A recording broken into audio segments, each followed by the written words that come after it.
پہلے نہیں نکل سکتا. سب کچھ تنے تنہا اللہ رب العزت نے بنایا اور ہر چیز پر اللہ کی نگاہ ہے. زمین میں جو کچھ ہو رہا ہے، آسمانوں میں جو کچھ ہو رہا ہے، پہاڑوں کی کھو میں جو کچھ ہو رہا ہے، ان سب کو اللہ جانتا ہے. اللہ علیم ہے، سب کچھ جانتا ہے، بصیر ہے، سب کچھ دیکھتا ہے. یہاں تک کہ اس چھوٹے سے کیڑے کی چلنے کی آواز کو وہ سمع رب سنتا ہے. سب کچھ تنے تنہا اللہ کے کنٹرول میں ہے.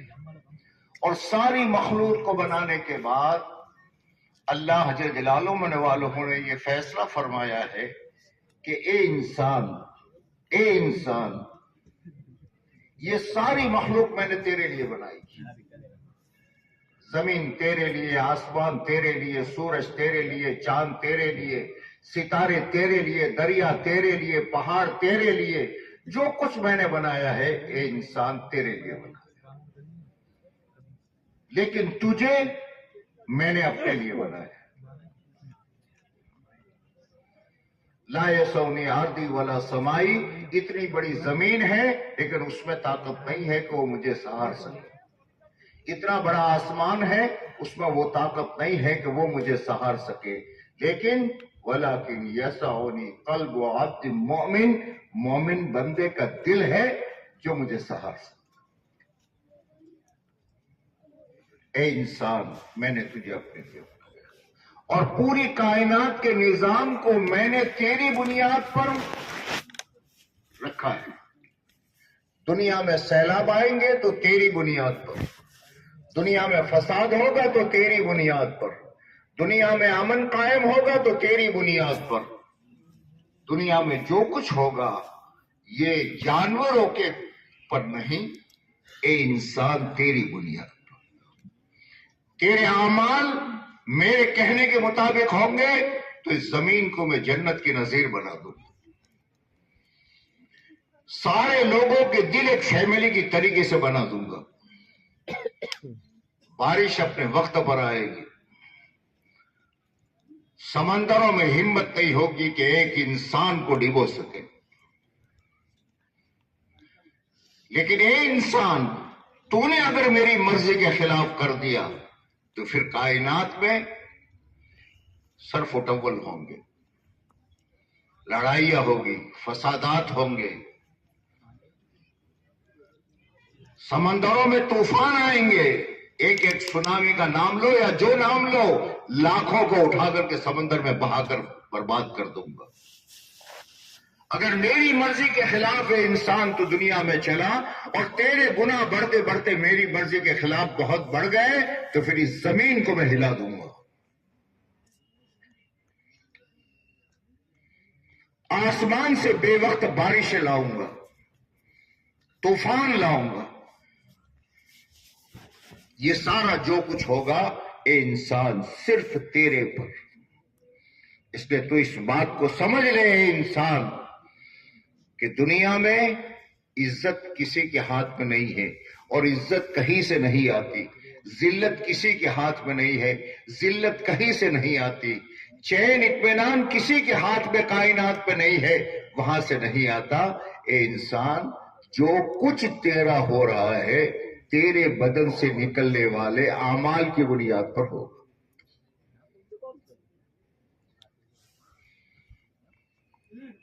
ذلت باہر سے نہیں آئے گی، تیرے اندر سے آئے گی. ہلاکتیں باہر سے نہیں آئے گی، تیرے اندر سے نکلے گی. یہ میں نے تجھے 5، 5.5، 6 فٹ کی باڈی دی ہے، اس میں سے تیرا امن، چین، برکتیں، مصیبتیں، یہ سب کچھ اس کے اندر سے نکلے. کوئی تجھے عزت نہیں دے سکتا. عزت دینے والا میں ہوں،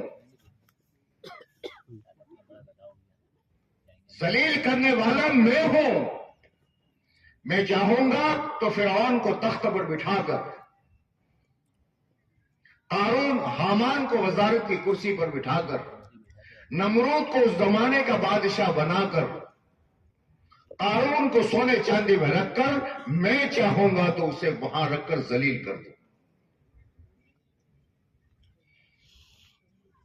عزت باہر سے نہیں آتی، ذلت باہر سے نہیں آتی، آرام اونچی بلڈنگوں سے نہیں آتا، سکون چین اچھے بیڈ روموں سے نہیں آتا، اچھی کاروں سے نہیں آتا. اے انسان، چین اور سکون نکلے گا تیرے اندر سے. اس لیے اللہ جل جلالہ والوں نے انسانوں کو دنیا میں بھیجا اور بڑی ہی محبت سے اس انسان کو اللہ نے پالا ہے. یہی ہم دنیا میں تھوڑے آ گئے. احادیث قدسیہ میں بڑے پیار سے اللہ نے کہا ہے میں نے تجھے تیری ماں کے پیٹ میں رکھا، میں نے ہی تجھے سنبھالا، میں نے ہی تیرے اعضاء دیے. تیری ماں کو تو یہ بھی پتا نہیں تھا کہ تو لڑکا ہے کہ لڑکی ہے. میں نے ہی وہاں بنایا تجھے، میں نے ہی تیری ناک بنائی، میں نے ہی تیرے کان بنائے، میں نے ہی تیرے ہاتھ بنائے، میں نے ہی تیری زبان بنائی، میں نے ہی تیری اندر کی ہسلی پسلی دل دماغ سب کچھ میں نے ہی بنایا.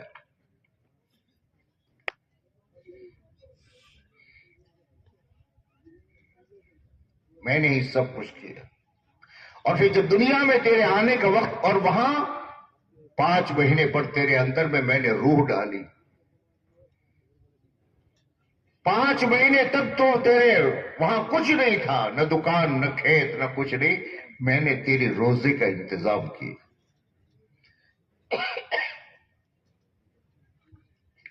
جب دنیا میں آیا تو یہی نہیں آیا. ثم السبیل یسرا، میں نے راستہ آسان کیا ہے. میں نے آسمان سے فرشتوں کو بھیجا اور وہ فرشتہ ماں کے پیٹ پر اس نے اپنا پر مارا اور فرشتے کے پر پر تو دنیا میں آیا ہے. بڑی عزت سے خدا اسے لائے. تیری ماں کے دل میں محبت میں نے ڈالی کہ جو رات کو جاگتی ہے تو تیرے لیے، تیرے رونے پر بے چین ہو جاتی ہے، میں نے ڈالی. اگر میں ماں کی محبت نہ ڈالتا تو رات بھر پیشاب اور پخانے میں پڑا رہتا اور تجھے کوئی پوچھنے والا نہ ہوتا. وہ ماں جب بچہ روتا ہے اور بہت زیادہ روتا ہے تو ماں روتی ہے ساتھ میں. ارے پگلی تو کیوں روتی ہے؟ میرا بیٹا رو رہا ہے. جتنے کپڑے تھے تو نے پیشاب کر کر کے سب خراب کر دیے. یہ بدلا پھر دوسرا، پھر پیشاب کیا تو نے، پھر بدلا پھر بدلا، بدلتے بدلتے ایک کپڑا بھی تو نے صاف نہیں رہنے دیا اور پھر تو نے پیشاب کیا. تو ماں کیا کرتی؟ اس پیشاب میں وہ ماس ہو جاتی ہے اور تجھے سوکھے میں سلاتی. کس نے ڈالی؟ تیرے باپ پہ تیری محبت کس نے ڈالی کہ تیرے لیے دنیا کی نوکریاں کر رہا ہے، تیرے لیے ذلیل ہو رہا ہے، تیرے لیے پتہ نہیں کہاں کہاں کا سامان اٹھا رہا ہے؟ کس کے لیے؟ اس سے پوچھو بھائی کیوں تکلیف اٹھاتا ہے اللہ کے بندے؟ 2 روٹی کھانی ہے. فوراً کہے کہ مولانا اپنی تو گزر گئی، بچوں کی زندگی آرام سے گزری. اس اللہ نے یہ سب کچھ کیا. بدن میں طاقت تھی، بات لمبی ہو رہی، بدن میں طاقت تھی، قوت تھی. اور پھر اس انسان سے یہ کہا کہ دیکھ تیری آبادی کا راستہ، تو دنیا میں اگر زندہ رہنا چاہتا ہے اور آباد ہونا چاہتا ہے اور ہر نفع نقصان کو سے بچنا اور سنبھالنا چاہتا ہے تو پھر تیرے لیے میں نے اپنا دین دیا ہے. یہ میرے اوامر جو تجھے نظر آتے ہیں، یہ میرے اوامر تیری جان ہے. چاہے دکان ہو، چاہے کھیت ہو، چاہے شادی ہو، چاہے غمی ہو، کچھ بھی ہو. جیسے تیرے جسم میں اے انسان تیری پوری باڈی ہے، پوری باڈی تیری حرکت میں ہے. نفع کی چیز آتی ہے لپکتی ہے، نقصان کی چیز آتی ہے بچتی ہے. لیکن اس پوری باڈی میں مین کیا ہے؟ ان کا تیری جان ہے. اگر جان ہے تیرے میں تو بھاگ بھی سکے گا، تو کھا بھی سکے گا، پی سکے گا. لیکن اگر جان لے لی ہے تو پھر یہ آنکھ پر آ کر کے سانپ ڈس مارے گا تو یہ آنکھ رو نہیں سکتی، یہ پاؤں بھاگ نہیں سکتے. صاحب کیا ہوا؟ کیا ہوا؟ کہ جان اس کے اندر سے نکل گئی. صاحب نہ نکلتے دیکھی ہے. تم میں سے ہر آدمی سے میں پوچھوں بھائی ہاتھ ہے تمہارا؟ ان کا بتاؤ، بتائیں گے. کان ہے؟ بتائیں گے. لیکن میں تم سے پوچھتا ہوں جان ہے تمہارے؟ ارے بولو، ارے بولو. کہون کہ اسی لیے تو بیٹھے ہیں یہاں. جان ہے؟ ذرا دکھاؤ دیکھا کھڑا ہو کر. یہی جان ہے. یہ جان ہے تب تک اعضاء سارے کام کے ہیں. جان نکل گئی پھر کیا ہوگا؟ کہ صاحب جان نکل گئی تو پھر کچھ دنوں کے بعد، کچھ گھنٹوں کے بعد میں یہ بدن پھولے گا. دنیا دیکھے گی صاحب موٹا ہو رہا ہے. چھوٹا سا بچہ بعد او میرے ابا کتنے دنوں سے وٹامن کھا رہے تھے موٹے نہیں ہوتے، تب دیکھو آج تو موٹے ہو گئے. وہ اچھا نہیں جانتا.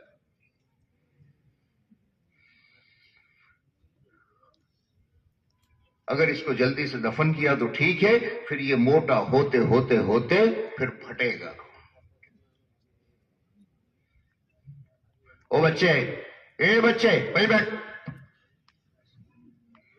تماشا نہ بناؤ. وہی پھٹے گا اور اس کی بدبو سے گھر والے بھی نہیں رہ سکیں گے. یہ روح ہے کیا؟ یہ روح ہے کیا؟ اللہ کے نبی علیہ الصلوۃ والسلام سے مشرکین نے پوچھا یسالونک عن الروح، لوگ آپ سے پوچھتے ہیں روح کیا ہے؟ کہو قل الروح من امر ربی، یہ میرے رب کا ایک حکم ہے. جیسے جسم میں اللہ کا حکم جب تک زندہ ہے، یہ جسم کام کا ہے. جس دن اس کے اندر سے روح نکل گئی کہ صاحب یہ پھر مصیبت کا ذریعہ ہے. ایسے زندگی گزارنے کے لیے اللہ نے اپنے نبیوں کے ذریعے سے زندگی کے تمام شعبوں کے احکامات دیے ہیں. احکامات کو اوامر کہتے ہیں. دکان کا امر ہے، یہ دکان تجارت ہے، تجارت میں اللہ کے نبی کا طریقہ ہے. زراعت ہے، کھیتی کاشتکاری، اس میں اللہ کے نبی کا طریقہ ہے. ملازمت ہے، نوکری، اللہ کے نبی کا طریقہ ہے. اگر تجارت میں اللہ کے نبی کے طریقے پر چلتا ہے تو کیا کہے؟ دنیا اس کو جانتی ہے یہ صابن کا بیپاری ہے، یہ کپڑے کا بیپاری ہے، یہ ڈائمنڈ کا بیپاری ہے. دنیا تو اسے بیپاری کہتی ہے. لیکن اللہ کے نبی نے کیا فرمایا؟ التاجر الصدوق الامین مع الشہداء والصدیقین. دنیا تو کہے گی کہ تاجر مر گیا، لیکن مرتے ہی یہ صدیق اور شہیدوں کے ساتھ اٹھایا گیا. کیوں؟ اس کی تجارت میں اللہ کے اوامر تھے. یہ زندگی کی بنیاد ہے. ہر چیز میں اللہ کے اوامر. نکاح کیا ہے؟ نکاح کیا ہے؟ ایک نظام ہے. ایک عمر ہو گئی، پھر اس کے بعد کہ کھانا پینا جیسے اس کا تقاضا ہے، اس لیے ہر ایک کو جوڑے کا تقاضا ہے. نکاح کیوں؟ ان کا ایک اللہ کا امر ہے. نکاح کو اللہ کے نبی فرماتے میری سنت ہے،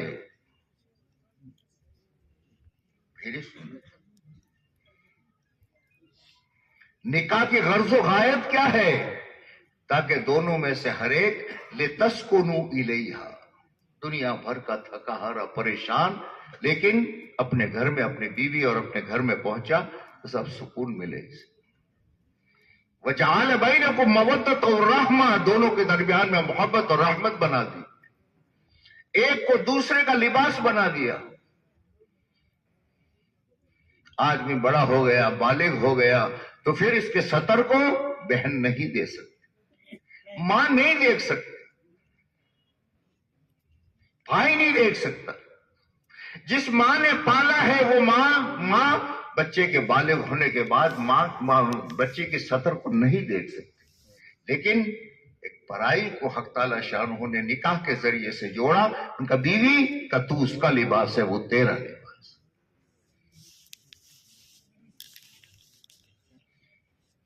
یہ نکاح ہے، یہ اللہ کے نبی کی سنت ہے. اور نکاح جانتے ہو کیا ہے؟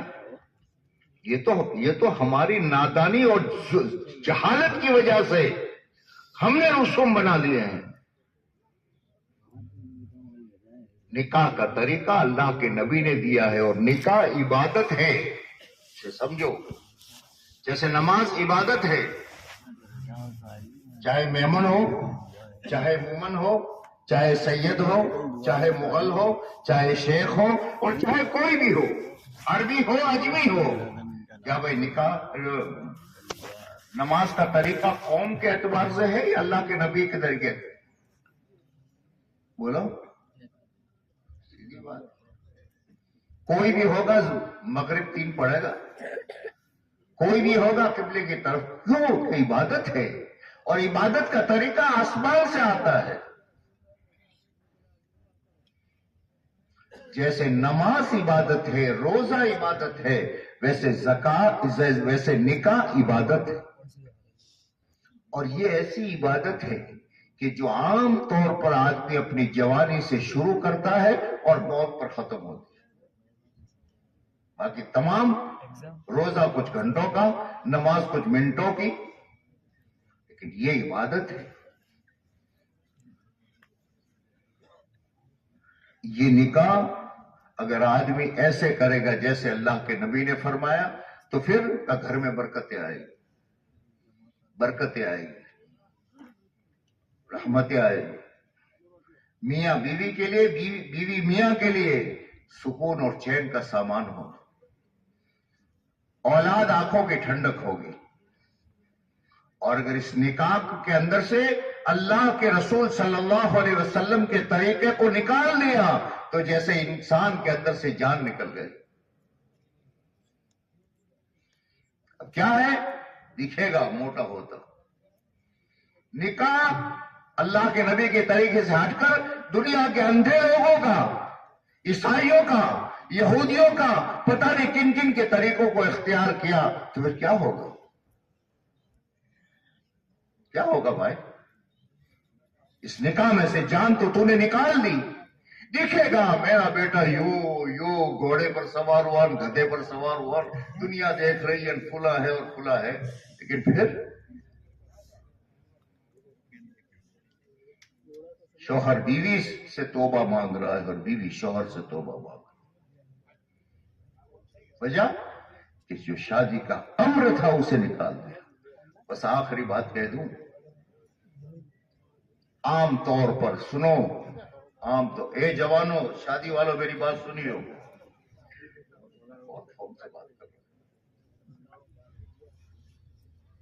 میری بات سنیو بیٹا. ماں کی بڑی تمنائیں ہوتی ہیں.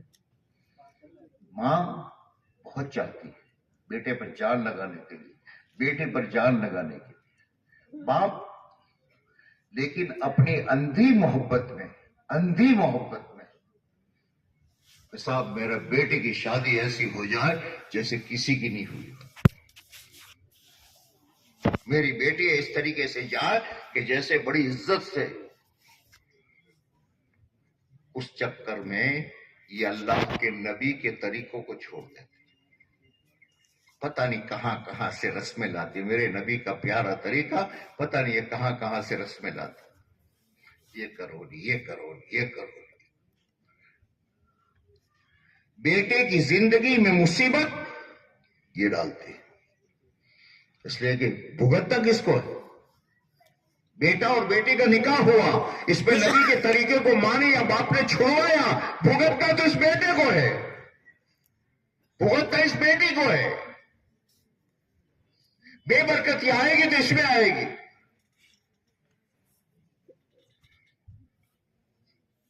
وہیں بٹھا دو بھائی، درشید وہیں بٹھاؤ. سمجھ رہے ہو میری بات کو؟ نبی کے طریقے کو صرف اپنی محبت میں یہ برباد کر رہے. بھگتنا بچے. اس لیے میں اپنے بچوں سے کہتا ہوں بیٹا سنبھل کے رہیو. یہ تو کہے گی یوں کرنا ہے یہاں ناچنا ہے وہ کرنا ہے، لیکن پھر کل مر کے چلی گئی اور پھر گھر میں مصیبت آئی، اے چھوکرے تو بیوی کا غلام بن گیا، بڑھایا تو نے نبی کے طریقے کو چھوڑ کر تو نے اس مصیبت کو برداشت کیا. میرے دوستو جیسے اور ساری چیزیں سیکھتے ہو یہ سیکھو، علماء کے پاس جاؤ کہ خدا کے واسطے ہمیں بتاؤ ہمارے نبی صلی اللہ علیہ وسلم کا نکاح کا طریقہ کیا تھا. اسے زندگی میں لاؤ، اس سے برکتیں آئے گی. لیکن اس کی طاقت کب پیدا ہوگی؟ جب اللہ کی راہ میں نکلو گے اور اللہ کی راہ میں نکل کر کے تعلیم کے حلقوں میں بیٹھو گے، ایمان کی دعوت کو دو گے، ایمان کی دعوت کو سنو گے، اندر میں وہ طاقت آئے گی جو دین پر چلا ہے. اس کے بغیر نہیں ہوتا. جیسے دنیا میں چلنے بھاگنے کے لیے بدن کی طاقت ضروری ہے، ویسے دین پر چلنے کے لیے ایمان کی طاقت ضروری ہے. اسی کے لیے یہ اجتماعات ہے، اسی کے لیے یہ محنت ہے، اسی کے لیے. اللہ ہم سب کو توفیق نصیب فرما.